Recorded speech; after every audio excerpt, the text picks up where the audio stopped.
Morning all of you. जो आज का हमारा टॉपिक रहेगा, फेशियल बोन के ओम व्यू कैसे करते हैं। ओम व्यू का मतलब ऑक्सीपिटो मेंटल व्यू, यानी कि जो एक्सरे बीम होगी, इंटर होगी ऑक्सीपिटल पार्ट से और जो एग्जिट होगी वो होगी मेंटल पार्ट से। तो हम आज इसी के बारे में बात करेंगे, फेशियल बोन का ओम व्यू कैसे करा जाता है, जिसमें हम सीखेंगे इसकी anatomy, technique factor, indication, contraindication, patient positioning, centering point, fracture, image में क्या क्या इंक्लूड करते हैं और जो ये व्यू हैं बहुत ज़्यादा इंपॉर्टेंट क्यों माने जाते हैं। वीडियो स्टार्ट करते हैं। सबसे पहले समझते हैं हम कि फेशियल बोन के जो एक्सरे होंगे ओम व्यू के कब कब आएंगे, जो उसके इंडिकेशन होंगे।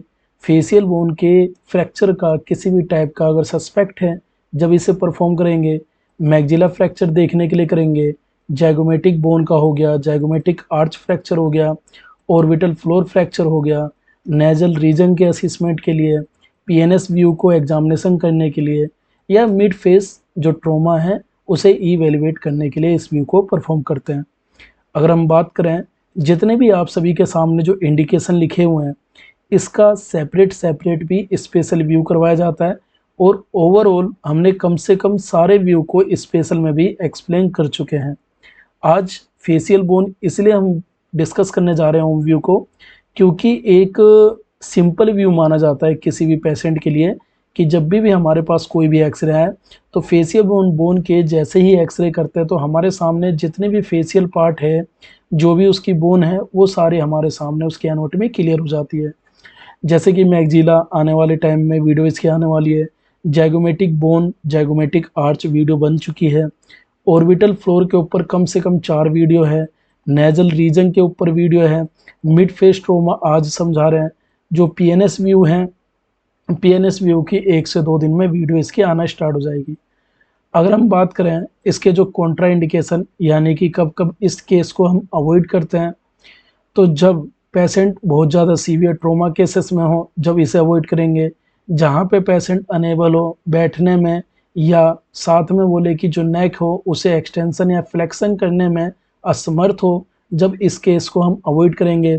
सस्पेक्टेड सर्वाइकल स्पाइन इंजरी हो रखी हो, जहाँ पे जो नेक मूवमेंट है वो बिल्कुल भी हम अवॉइड नहीं कर सकते, जब इसे अवॉइड करेंगे। अनकोऑपरेटिव पेशेंट है, यानी कि एक्सरे के दौरान पेशेंट बहुत ज़्यादा मूवमेंट कर रहे हैं, उस समय कोशिश करेंगे कि हम इसे अवॉइड करेंगे। और प्रेगनेंसी केसेस में जहाँ पे बहुत ज़्यादा हमें लगे कि सस्पेक्ट जो कंफर्म प्रेगनेंसी केसेस हो, उस केसेस में हम इसे अवॉइड करेंगे। अब बात करते हैं इसकी टेक्निक की। तो जो रेडियोग्राफिक कैसेट है, ये पेशेंट के साइज के हिसाब से अकॉर्डिंग सेट होती है। सबसे ज़्यादा जो कॉमन यूज होने वाली जो रेडियोग्राफिक कैसेट होती है वो 24/30 सेंटीमीटर कैसेट, या हमारी 30/40 सेंटीमीटर कैसेट।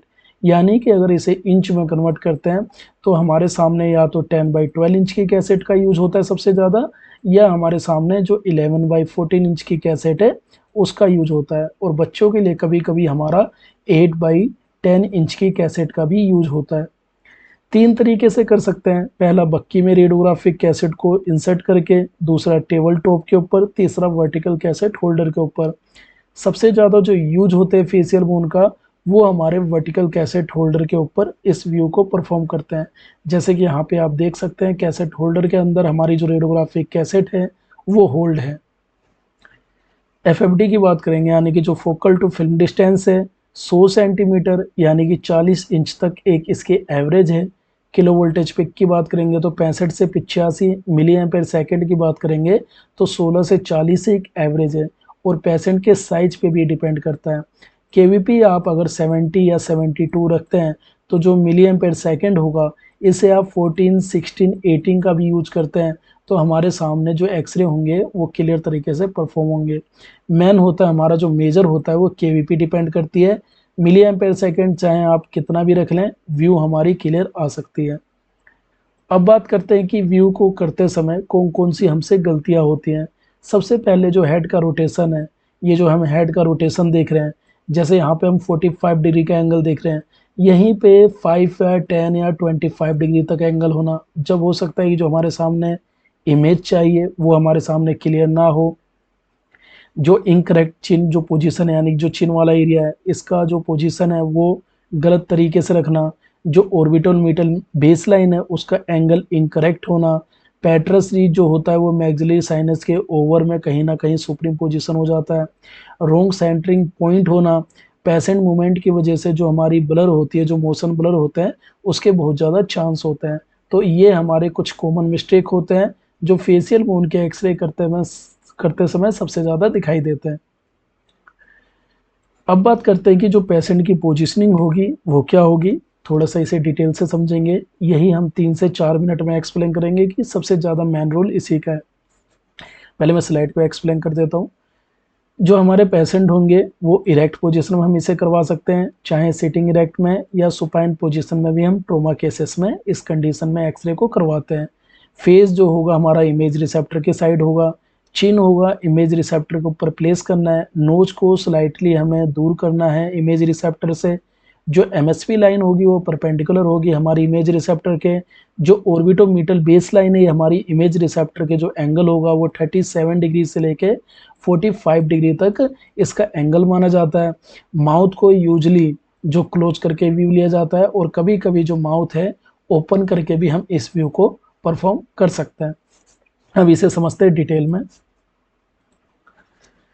तो जैसे कि अभी हमने समझे कि जो पेशेंट की पोजीशनिंग है वो कैसे होगी। यहाँ पे पेशेंट को दो तरीके से एक्सरे सबसे ज़्यादा यूज करे जाते हैं, जैसे इरेक्ट पोजीशन और सिटिंग इरेक्ट पोजीशन। हमारे सामने इरेक्ट पोजीशन के आप सभी के सामने व्यू हैं। तो पेशेंट को सबसे पहले एंट्री करने के बाद स्लिप की हम एक्सरे रूम में लेके आए, जो भी मेटेलिक पार्ट है जैसे कि आई ग्लासेस हो गया, जो चश्मा पहने होंगे, या जो लेडीज़ होंगी नोज की पिन होगी, क्लिप होगी, हियरिंग होगी, या कोई भी ऐसा जो मेटेलिक जो फॉरेन बॉडी को कवर कर सकता हो उस सब को हम रिमूव करवाएंगे।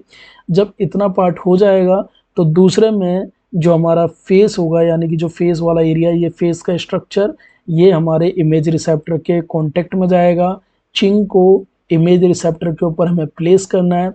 जब ये जो हमारा पहले बॉडी होगा ये एमएसपी यानी कि पूरा परपेंडिकुलर होगा, जब हमारे सामने ये व्यू सेट हो जाएगा तो हमें चिंग को प्लेस करना है और नोज को स्लाइटली हमें इमेज रिसेप्टर से दूर ले जाना है, यानी कि जो नोज देखेंगे ये हमारे कांटेक्ट में ना हो, जो इसके बीच में कम से कम हमारा यहाँ पे 2.5 सेंटीमीटर से लेके 3.5 या 4 सेंटीमीटर तक इसके बीच में गैप हो। यानी कि हम बात करें तो आधे इंच से लेके 1.5 इंच तक जो ये बीच में गैपिंग है नोज और इमेज रिसेप्टर के बीच में ये हो, क्योंकि इस बेस पे करेंगे तो हमारे सामने जो ऑर्बिटोमीटल बेस लाइन का एंगल है वो 45 डिग्री के एंगल पे बन जाएगा, क्योंकि चिन को हम कांटेक्ट में ला रहे हैं, नेक को एक्सटेंशन कर रहे हैं, जो हमारा 45 डिग्री के एंगल को कवर कर रहा है, जिसके हमारा जो फेशियल का ओम व्यू है वो क्लियर तरीके से शो हो रहा है।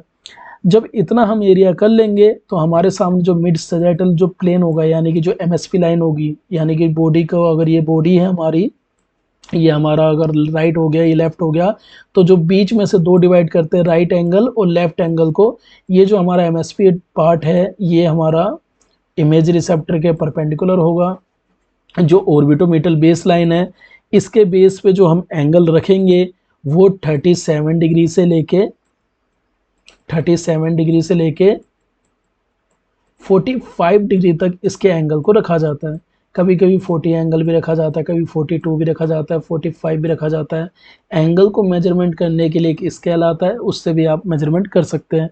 जब इतना हो जाएगा तो हमें ये ध्यान देना है कि जो हमारी हॉरिजॉन्टल सेंट्रल लाइन है, यानी कि जो ये हमारे सामने ये इमेज रिसेप्टर है, जो हमारे सामने इमेज रिसेप्टर ये वर्टिकल लाइन और ये जो हॉरिजॉन्टल लाइन दिख रही है, हॉरिजॉन्टल लाइन के जो लोअर ऑर्बिटल मार्जिन है, यानी कि जो लोअर वाला ऑर्बिटल मार्जिन हो गया, ये इसके कांटेक्ट में सेम लेवल पे रहना चाहिए। जब ये सेम लेवल पे हो जाएगा तो जो बीच में हम ये हमारा 45 डिग्री का जो एंगल दे रहे हैं वो परफॉर्म तरीके से हो जाएगा। जब इतना हो जाएगा तो हमें ये देखना है कि जो आउटर कैंथस ऑफ द आई, यानी कि जो जो आईब्रो है दोनों साइड से, जो लेटरल साइड से मैच हो रही है, ये दोनों आईब्रो दोनों साइड की, और जो ईएम जॉइंट है दोनों ईयर का जो बाहरी ओपनिंग होल है दोनों साइड, चाहे वो राइट और लेफ्ट, ये हमारा इक्वी डिस्टेंस आनी चाहिए जो रेडियोग्राफिक कैसेट है इसके। जब इतना आपने परफॉर्म कर दिया तो समझिए आपका जो व्यू है वो कभी भी गलत नहीं आ सकता। सॉरी। अब आगे बढ़ते हैं। अब बात करते हैं हम सेंट्रल रे की, यानी कि जो सेंट्रल रे होगा फेशियल बोन में वो कैसे रखेंगे। तो सेंट्रल रे यहाँ पे जो कोलिमेटेड जो हॉरिजॉन्टल बीम जाएगी, यहाँ पे हमें C R perpendicular to image receptor यानी कि हॉरिजॉन्टल बीम का यूज करना है। और यहीं पे अगर सुपाइन व्यू को आप यूज कर रहे हो तो यहाँ पे हमें वर्टिकल रे का यूज करना है। जब इतना व्यू कर देंगे तो फिर इसके बाद जो हमारा चेक करते हैं कि हमारे सामने जो ईएम जॉइंट है और जो हमारे सामने ये सब आउटर कैंथस ऑफ द आई है, लोअर मार्जिन है, ये सारा का सारा हमारे सामने इक्वी डिस्टेंस आना चाहिए। फिर हम बात करते हैं फ्रैक्चर की। इससे पहले हम बात करते हैं जो डायरेक्टेड थ्रू होगा, जो ऑक्सीपिटल बोन है वहाँ से इंटर होगा, और जो एग्जिट पॉइंट है एकैंथियन जो मिडलाइन बिलो नोज यानी कि एकैंथियन, ये जो वोमर बोन है, ये जो देखेंगे ये पॉइंट, यही है हमारा पॉइंट एकैंथियन। तो इंटर होगी ऑक्सीपिटल वाले पार्ट से और एग्जिट होगी हमारे एकैंथियन वाले पार्ट से। जब इतना हो जाएगा तो हम फिर फ्रैक्चर की बात करते हैं। तो फ्रैक्चर में हमें देखने को मिलेगा जो जाइगोमेटिक फ्रैक्चर है वो शो होगा, मैक्सिलरी जो साइड फ्रैक्चर है यानी कि जो जाइगोमेटिक वाला एरिया हो गया ये होगा, जो मैक्सिलरी का मैक्सिला वाला फ्रैक्चर है ये हमारे सामने शो होगा, ऑर्बिटल जो फ्लोर फ्रैक्चर है ये हमारे सामने शो होगा, मिड फेशियल जो फ्रैक्चर है ये हमारे सामने शो होगा, और जो नेजल और जो फेशियल ट्रोमा है असेसमेंट के लिए हमें देखा जाता है। और इसमें हमारी साइनस भी हमारी सारी की सारी इंक्लूड हो जाती है, जैसे कि आप सभी के सामने ये जो फ्रंटल साइनस होगी, यहाँ पे जो हमारे सामने मैक्सिलरी साइनस होगी, इथोमोइड साइनस होगी, स्फेनोइड साइनस होगी, ये हमारे सामने सब क्लियर हो जाती है। जो ये सब हमारे जो कंटेंट बनाए जाते हैं या जो इमेज पिक्चर ली जाती है, कलर रेडियोग्राफी जो बुक है उसके बेस पे ये सब कंटेंट हमारे बनाए जाते हैं। और इससे ज़्यादा डिटेल में आप बुक से भी हेल्प ले सकते हैं, वहाँ से भी पढ़ सकते हैं। वीडियो को वॉच करिए, वॉच करने के बाद आपको 80 टू 95% कंटेंट समझ आ जाएगा। अगर आप इसे स्किप करके नहीं देख रहे हैं, अगर आप स्किप करके इसे देख रहे हैं वीडियो को, तो आपको ये कंटेंट बिल्कुल भी समझ नहीं आएगा। तो वीडियो को वॉच करने के बाद आप जैसे ही बुक को पढ़ेंगे तो आपके सामने जो भी है फेशियल बोन या जितने भी हम व्यू की वीडियो लाते हैं वो सारी की सारी आपको क्लियर हो जाएगी। अब चलते हैं नेक्स्ट पॉइंट पे। अब बात करते हैं कि जो इमेज करेक्टरिस्टिक होगी वो क्या क्या होगी, यानी कि जो हमें इनरोल करना है वो क्या करना है। तो फेशियल जो बोन्स हैं वो हमारे सामने क्लियर डेमोस्ट्रेट होनी चाहिए, यानी कि इक्वल होनी चाहिए। मैक्सिलरी साइनस है ये हमारे सामने क्लियर विजुअल होनी चाहिए। पैट्रस रीज हमारा प्रोजेक्टेड होना चाहिए मैक्सिलरी साइनस के नीचे की साइड में। ऑर्बिट्स जाइगोमेटिक बोन हमारी सीन क्लियरली होनी चाहिए। स्कल का हमारा बिल्कुल भी रोटेशन नहीं होने चाहिए, यानी कि लेफ्ट साइड ना हो राइट साइड ना हो, ऐसा रोटेशन बिल्कुल भी नहीं होना चाहिए। ये व्यू बहुत ज़्यादा इंपॉर्टेंट क्यों माने जाते हैं। स्टैंडर्ड प्रोजेक्शन है किसी भी फेशियल बोन ट्रोमा के लिए। एक्से जो हमारे सामने विजुलाइजेशन करता है जो मैक्सिलरी साइनस के है वो बढ़िया तरीके से हमें विजुलाइज करेगा। ऑर्बिटल जो मार्जिन है उसे शो करता है, साथ में जो जाइगोमेटिक बोन है उसे आपको क्लियर दिखाता है। हेल्प करता है डिटेक्टिंग करने में किसी भी मिड फेस फ्रैक्चर के ऊपर। इमरजेंसी रेडियोग्राफी में बहुत ज़्यादा यूज होने वाला सबसे ज़्यादा फेशियल बोन हमारा माना जाता है। स्कल रेडियोग्राफी में क्रेनियल और फेशियल ये दो सबसे ज़्यादा माने जाते हैं। इसका एपी व्यू या पीए व्यू जिसे हम नॉर्मल बोल सकते हैं, और लेटरल व्यू। अगर हम थोड़ी इसमें इसकी एनाटॉमी की बात कर लें तो आपके सामने स्ट्रक्चर दिख रहा है। ये हमारे सामने मैक्सिला जो साइनस, मैक्सिला साइनस नीचे वाली हो गई, ये होगी frontal sinus, ethmoid sinus, sphenoid sinus, 4 तरह की साइनस है। फिर बात करें तो हमारा ये वोमर बोन हो गया, नेजल बोन होगी, जाइगोमेटिक बोन होगी, वोमर के साथ मैंडिबल हो गया, मैक्सिला हो गया।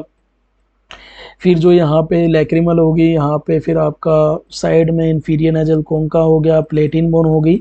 ये सारी की सारी हमारी फेशियल बोन के स्ट्रक्चर पे आ जाती है, तो हमें कोई भी स्पेशल व्यू की ज़रूरत नहीं पड़ती।